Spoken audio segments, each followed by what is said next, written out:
नमस्कार दोस्तों। एडवांस ज्योतिष वर्सफल चार्ट में आप सभी लोगों का स्वागत है।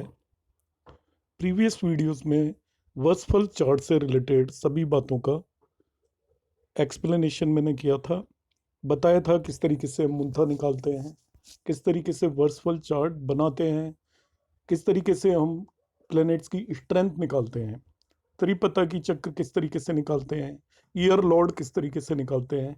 इन सभी बातों का हमने डिस्कशन किया था प्रीवियस वीडियोस में।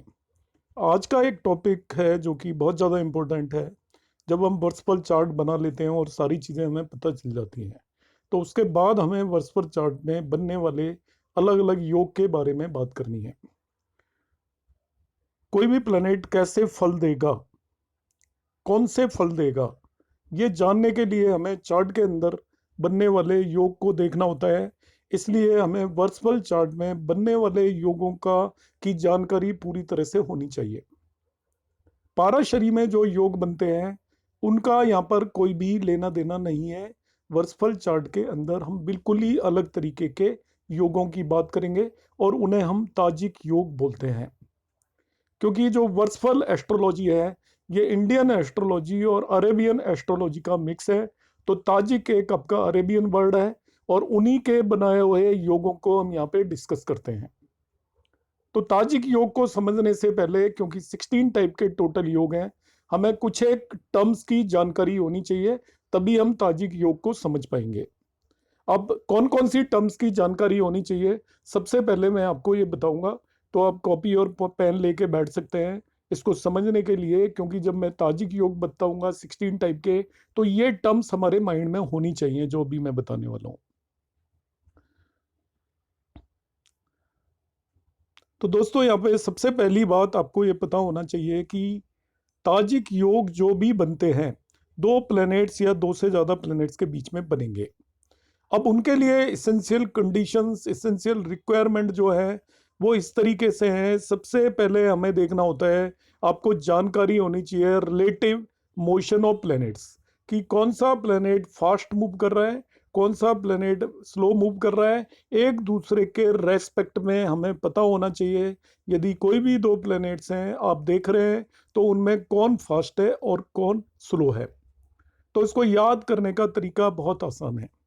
सैटर्न सबसे स्लो प्लेनेट होता है।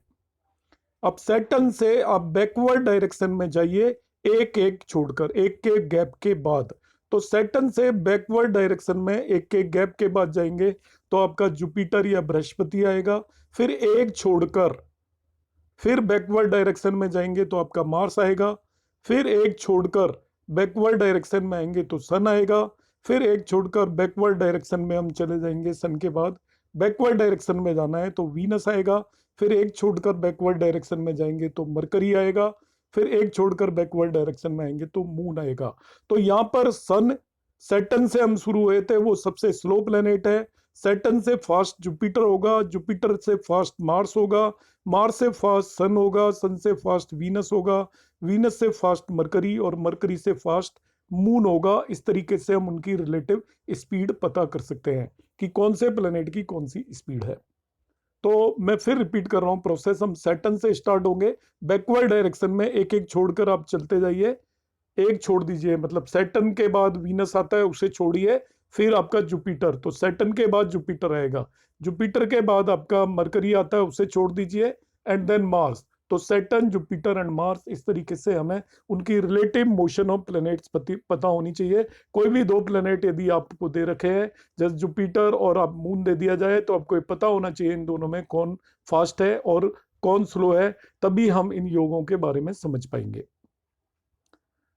दूसरी चीज यहाँ पर जो बहुत इंपॉर्टेंट आने वाली है, वो आने वाली है कौन सा प्लेनेट अहेड है और कौन सा प्लेनेट बिहाइंड है। तो ताजिक में हम क्या होगा, कोई भी प्लेनेट किस साइन में वो हम नहीं देखते, हमें केवल ये देखना है उसकी डिग्रीज क्या है। तो जिस प्लेनेट की डिग्रीज ज्यादा होंगी वो अहेड माना जाएगा, जिसकी डिग्रीज कम होंगी वो बिहाइंड माना जाएगा। जैसे हम समझ लेते हैं कि मून सपोज आपका 13 डिग्री पर है और सैटर्न 16 डिग्री पर है, तो हम कहेंगे Saturn is ahead and moon is behind. जिसकी डिग्रीज कम है, आपको साइन कंसीडर नहीं करना है, वो किसी भी साइन में हो, उससे कोई भी यहाँ पर कंसर्न नहीं है। आपको केवल कंसिडर ये करना है कि उसकी डिग्रीज कितनी है। तो दो प्लेनेट को देखना है तो रिलेटिव आपको स्पीड देखनी है, कौन फास्ट है कौन स्लो है ये देखना पड़ेगा। और दूसरी चीज देखनी पड़ेगी आपको डिग्रीज, अहेड एंड बिहाइंड। जिस प्लेनेट की डिग्रीज ज्यादा है वो अहेड माना जाएगा, और जिसकी डिग्रीज कम है वो बिहाइंड माना जाएगा। तीसरा जो यहाँ पे सबसे इंपॉर्टेंट पॉइंट आने वाला है, वो आने वाला है आपका म्यूचुअल एस्पेक्ट। कौन सा एस्पेक्ट लेंगे यहाँ पर? तो म्यूचुअल एस्पेक्ट के लिए आपको ताजिक एस्पेक्ट लेना है। ताजिक योग जितने भी हैं उनमें आपके एस्पेक्ट, ताजिक एस्पेक्ट दो तरीके के होते हैं, बल्कि तीन तरीके के होते हैं। एक आपका फ्रेंडली, एक होता है एनिमिक, और एक होता है न्यूट्रल। तो यहाँ पर आप उनमें डिस्टिंग्विश नहीं करोगे। न्यूट्रल जो एस्पेक्ट होता है उसे एस्पेक्ट नहीं मानेंगे, बाकी सभी एस्पेक्ट एस्पेक्ट माने जाएंगे, चाहे वो फ्रेंडली हो चाहे वो एनिमिक हो। तो एस्पेक्ट होते हैं कोई भी प्लेनेट अपने से फर्स्ट, 4, 7 और 10 में जो भी प्लेनेट हो हाउसेज में उन्हें एस्पेक्ट करता है, इसको एनिमिक एस्पेक्ट बोलते हैं। और 3, 5, 9 और 11 में जो भी प्लेनेट बैठे हो उन्हें एस्पेक्ट करता है, उन्हें फ्रेंडली एस्पेक्ट बोलते हैं। तो ताजिक योग में जो ओवरऑल एस्पेक्ट 8 होंगे वो कौन कौन से होंगे? कोई भी प्लेनेट उसी हाउस में बैठा हो, 1, 1 के बाद आपका 3, 3 के बाद 4, 5, 7, 9, 10, 11 हाउसेज में कोई भी दूसरा प्लेनेट है तो हम मानेंगे वो एक दूसरे को एस्पेक्ट कर रहे हैं। मगर 2, 6, 8 और 12 में कोई भी प्लेनेट हो तो हम कहेंगे वो एक दूसरे को एस्पेक्ट नहीं कर रहे हैं। तो ताजिक योग में mutual aspect is very important. तो आपको एस्पेक्ट का मतलब पता होना चाहिए, चार्ट देख के पता चलना चाहिए कि कौन सा प्लेनेट किस दूसरे प्लेनेट को एस्पेक्ट कर रहा है। तो फिर मैं रिपीट कर रहा हूँ, कोई भी प्लेनेट यदि सेकंड, सिक्स्थ और एट्थ और 12th हाउस में हो तो वो एस्पेक्ट एक दूसरे को नहीं करेंगे, बाकी किन्हीं भी हाउसेज में हो वो एक दूसरे को एस्पेक्ट करेंगे। यहाँ पर फ्रेंडली और एनिमी एस्पेक्ट को डिस्टिंग्विश नहीं करना है, केवल आपको ध्यान रखना है कि एस्पेक्ट ही होना चाहिए। अब नेक्स्ट जो बहुत इंपॉर्टेंट बात आती है वो आती है दीप्तांशा रेंज या ऑर्बिट ऑफ इन्फ्लुएंस। में दोनों को कंबाइन कर रहा हूं। दीप्तांशा रेंज क्या होती है? हर एक प्लेनेट की एक रेंज है जहां तक उसका इन्फ्लुएंस होता है। हर एक प्लेनेट एक पर्टिकुलर डिग्री तक दूसरे प्लेनेट पे अपना इफेक्ट डालेगा, और जितने डिग्री तक वो दूसरे प्लेनेट पर इफेक्ट डालेगा उसे हम उसकी दीप्तांशा रेंज बोलते हैं। उस उतने डिग्री के बियॉन्ड यदि दूसरा प्लेनेट है तो उन दोनों के बीच में कोई भी एक दूसरे में इंटरेक्शन नहीं होगा। तो जो दीप्तांशा रेंज की टेबल है ये भी हमको याद होनी चाहिए इन योगों को पढ़ने से पहले। लाइक प्लेनेट यहाँ पे दिए हुए हैं, सन से 15 डिग्री तक कोई भी दूसरा प्लेनेट है तो सन उसको इन्फ्लुएंस करेगा। मून से 12 डिग्री तक है तो मून उसे इन्फ्लुएंस करेगा। मार्स से 8 डिग्री, मरकरी से 7 डिग्री, जुपिटर से 9 डिग्री, वीनस से 7 डिग्री और सैटर्न से 9 डिग्री तक कोई भी प्लेनेट है तो वो उसे इन्फ्लुएंस करते हैं। इसको हम बोलते हैं दीप्तांशा रेंज ऑफ द प्लैनेट्स। तो यदि कोई दूसरा प्लेनेट दीप्तांशा रेंज में है तब भी उनका एक दूसरे से किसी भी तरीके का योग बनेगा। यदि दीप्तांशा रेंज से बाहर है तब योग नहीं बनेगा। अब एक नेचुरल क्वेश्चन अराइज होता है कि जैसे सन की दीप्तांशा रेंज तो 15 है और मार्स की 8 है, तो हम किसकी दीप्तांशा रेंज कंसिडर करेंगे? सपोज सन और मार्स एक दूसरे को एस्पेक्ट कर रहे हैं और उनके बीच की डिग्री आपकी मार्स की डिग्री से तो ज्यादा है और सन की डिग्री से कम है, लाइक 12 डिग्री हो गई। तो 12 डिग्री सन की तो रेंज में आती है मगर मार्स की रेंज से बाहर चली गई। तो यहाँ पे आपको ये बहुत ही इंपॉर्टेंट पॉइंट है जिसे नोट करके रखना है। जब भी दो प्लैनेट्स का एक दूसरे पे इन्फ्लुएंस देखना है तो उनकी इंडिविजुअल दीप्तांशा रेंज का एवरेज लेंगे। एवरेज का मतलब यहाँ पे है कि सपोज मैं आपका मून और मार्स का कंसीडर करूं तो मून की दीप्तांशा रेंज 12 डिग्री है, मार्स की दीप्तांशा रेंज 8 डिग्री है। तो इन दोनों को ऐड कर लीजिए, 12 + 8 20, 2 से डिवाइड कर दीजिए, 10 डिग्री। मतलब मून एंड मार्स एक दूसरे से 10 डिग्री तक है तब तक वो एक दूसरे को अफेक्ट करेंगे, इन्फ्लुएंस करेंगे। 10 डिग्री से ज्यादा होते ही वो एक दूसरे को इन्फ्लुएंस नहीं करेंगे। इसको हम उनकी एवरेज दीप्तांशा रेंज या ऑर्बिट ऑफ इन्फ्लुएंस बोलते हैं। कि मार्स मून को टेंड, मार्स की हालांकि दीप्तांशा रेंज केवल 8 डिग्री है, मगर मून के केस में वो 10 डिग्री तक मून को इन्फ्लुएंस करेगा और मून मार्स को इन्फ्लुएंस करेगा। तो ऑल 4 पैरामीटर्स को मैं फिर रिपीट कर देता हूं। एसेंशियल जो होंगे ताजिक योग आप जब पढ़ेंगे, उससे पहले आपको ये अंडरस्टैंडिंग अच्छे से होनी चाहिए कि कौन सा प्लेनेट फास्ट है और कौन सा स्लो है। हम बार बार इस बात की बात करेंगे कि फास्ट मूविंग प्लेनेट और स्लो मूविंग प्लेनेट, तो आपको रिलेटिव सभी का मोशन स्पीड पता होनी चाहिए कि कौन किससे फास्ट है और कौन किससे स्लो है। दूसरी चीज हमें जो यहाँ पे सबसे इंपॉर्टेंट पता होनी चाहिए कि कौन अहेड है और कौन बिहाइंड है, जिसका मैंने कंसेप्ट बताया। जिसकी डिग्री ज्यादा है वो अहेड होगा और जिसकी डिग्री कम है वो बिहाइंड होगा। तीसरा जो कंसेप्ट बताया है मैंने, वो बताया कि आपको एस्पेक्ट समझ में आना चाहिए कि दो प्लैनेट्स के बीच में ये योग तभी बनते हैं जब वो एक दूसरे को एस्पेक्ट करते हैं। तो आपको एस्पेक्ट अंडरस्टैंड होना चाहिए कि एक प्लैनेट दूसरे प्लैनेट को एस्पेक्ट कर रहा है कि नहीं। हमें चार्ट में देख के पता लगना चाहिए कि भाई इनके बीच में एस्पेक्ट हो रहा है या एस्पेक्ट नहीं हो रहा है। तो जब मैं योगों की बात करूंगा तो मैं बताऊंगा कि ये दोनों एक दूसरे को एस्पेक्ट कर रहे हैं। तो उसमें आपको याद रखना है कोई भी प्लेनेट अपने से दूसरे छठे, आठवें और 12वें भाव के प्लेनेट को एस्पेक्ट नहीं करेगा, बाकी सभी को एस्पेक्ट करेगा। तो नेक्स्ट पॉइंट होता है कि दो प्लेनेट का इन्फ्लुएंस होगा एक दूसरे पे, तभी आपके ताजिक योग बनते हैं। और दो प्लेनेट एक दूसरे को इन्फ्लुएंस करते हैं यदि वो एक दूसरे की एवरेज दीप्तांशा रेंज में हो। अब एवरेज दीप्तांशा रेंज टर्म मैं यूज कर रहा हूं कि यहाँ पे इंडिविजुअल प्लैनेट्स की दीप्तांशा रेंज दे रखी है। अब दो प्लैनेट्स एक दूसरे को इन्फ्लुएंस देखना है करेंगे या नहीं, तो दोनों की दीप्तांशा रेंज को ऐड करके 2 से डिवाइड कर दीजिए। जैसे यहाँ पे आपको जुपिटर और वीनस एक दूसरे को कब इन्फ्लुएंस करेंगे देखना है, तो जुपिटर की दीप्तांशा रेंज 9 है और वीनस की 7 है।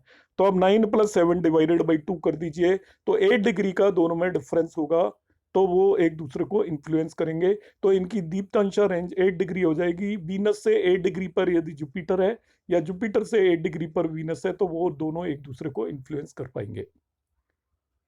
तो ये मैंने 4 एसेंशियल पैरामीटर्स बताए आपको। अब इसमें मैं साथ में ही अभी ऐड करूंगा कि बाय द वे, एक्सप्लेन मैं लेटर ऑन करूंगा कि किस तरीके से योग बन रहे हैं। बाय द वे, दो प्लैनेट्स में योग बन रहे हैं तो वो किस तरीके के फल देंगे, ये भी तो इंपॉर्टेंट बात है। उनके फल किस चीज से मिलेंगे, किस तरीके के फल देंगे, वो अपने फल देंगे, किसी दूसरे प्लेनेट के फल देंगे। तो इससे रिलेटेड टॉपिक को भी मैं अभी कवर कर रहा हूं इसके अंदर कि यदि दो प्लेनेट्स के अंदर ताजिक योग फॉर्म हो गया, ताजिक योग कैसे फॉर्म होगा that I will explain later on. उसकी कंडीशंस मैंने आपको अभी एक्सप्लेन कर दी थी। अब ताजिक योग यदि फॉर्म हो रहा है तो उनके जो रिजल्ट होंगे, जो भी हमें फल मिलने वाले हैं, वो आपके डिपेंड करते हैं इन पर्टिकुलर थिंग्स पे। आपको जब रिजल्ट इंटरप्रेट करना है तो सबसे पहले हम देखेंगे the lordship of the planets over houses. मतलब जो दो प्लेनेट ताजिक योग बना रहे हैं या तीन प्लेनेट ताजिक योग बना रहे हैं, वो योग का मतलब दो प्लेनेट्स तो कम से कम होंगे ही। तो वो प्लेनेट्स की उस चार्ट के अंदर किन किन हाउसेस की लॉर्डशिप है, उसके हिसाब से हम उसके रिजल्ट को इंटरप्रेट करेंगे। तो first one important part is the lordship of the houses. Second one important part, जैसे पाराशरी में भी होता है, जो भी प्लेनेट योग बना रहा है वो उसके नेचुरल सिग्निफिकेशंस क्या है, उनके भी वो रिजल्ट देंगे। तो आपको नेचुरल सिग्निफिकेशंस भी पता होने चाहिए कि पर्टिकुलर प्लेनेट आपका योग में इन्वॉल्व है, तो योग बना रहा है, तो देखेंगे किस तरीके का है, अच्छा है या बुरा है, तो वो अपने नेचुरल सिग्निफिकेशंस के रिजल्ट भी देगा। थर्ड वन जो वो रिजल्ट देता है, वो देता है किन हाउसेस, जो योग बनाने वाले प्लेनेट हैं उनके साथ कौन से हाउसेस इन्वॉल्व हैं, किन हाउसेस के अंदर प्लेस्ड है, उनसे रिलेटेड रिजल्ट भी वो देंगे। फोर्थ वन हमें ये देखना है कि जो प्लैनेट्स योग फॉर्म कर रहे हैं उनके ऊपर किन किन दूसरे प्लैनेट्स का इन्फ्लुएंस है, किन के साथ वो कंजक्टेड हैं, कौन से प्लैनेट उन्हें एस्पेक्ट कर रहे हैं, उसका भी आपके रिजल्ट पे फर्क पड़ने वाला है। और पांचवा और लास्ट पॉइंट हम जो पीछे करके आए हैं, हम पंचवर्गीय बल, जो योग बनाने वाले प्लैनेट्स की स्ट्रेंथ भी आपको चेक करनी है। यदि वो अच्छा योग बना रहे हैं मगर उनके अंदर स्ट्रेंथ नहीं है, वीक हैं, तो वो अपने रिजल्ट देने में कैपेबल नहीं होंगे। तो कोई भी प्लेनेट योग बना रहा है तो वो कैसे रिजल्ट देगा, इसके लिए 5 पॉइंट पैरामीटर अब याद रखेंगे। फर्स्ट वन, उनके आपके जो भी सिग्निफिकेशंस है नेचुरल उस पर बेस्ड। दूसरा फंक्शनल, गिवन चार्ट के अंदर वो कौन कौन से हाउस के लॉर्ड है उस पर डिपेंड करेगा। तीसरा, अब जो योग किन किन हाउसेस के अंदर बन रहे हैं, सपोज 6 8 12 में बन रहे हैं तो वो पुअर हो गया, मगर यदि वो केंद्र और त्रिकोण में बन रहे हैं तो वो स्ट्रॉन्ग योग माना जाएगा। नेक्स्ट, और दूसरे प्लैनेट्स, योग बनाने वाले प्लैनेट्स को किस तरीके से इन्फ्लुएंस कर रहे हैं। और सबसे लास्ट पॉइंट और द मोस्ट इंपॉर्टेंट, जो योग बना रहे हैं वो प्लेनेट पूरे फल तभी दे पाएंगे जबकि वो आपका पंचवर्गीय बल में स्ट्रोंग हो। यदि वीक है तो वो फल नहीं दे पाएंगे। तो दोस्तों, मैंने आज के इस वीडियो में ताजिक योग से रिलेटेड इसेंशियल कंपोनेंट्स पे बात की है। तो नेक्स्ट वीडियो में मैं स्टार्ट करूंगा कि किस तरीके से आपके टोटल 16 तरीके के योग बनते हैं। आपको यदि इस पूरे वीडियो में कहीं पे कोई किसी भी तरीके का कोई भी डाउट रेज हुआ हो तो आप कमेंट बॉक्स में डालिएगा, मैं आपको एक्सप्लेन करने की कोशिश करूंगा। आप सभी लोगों का बहुत बहुत धन्यवाद।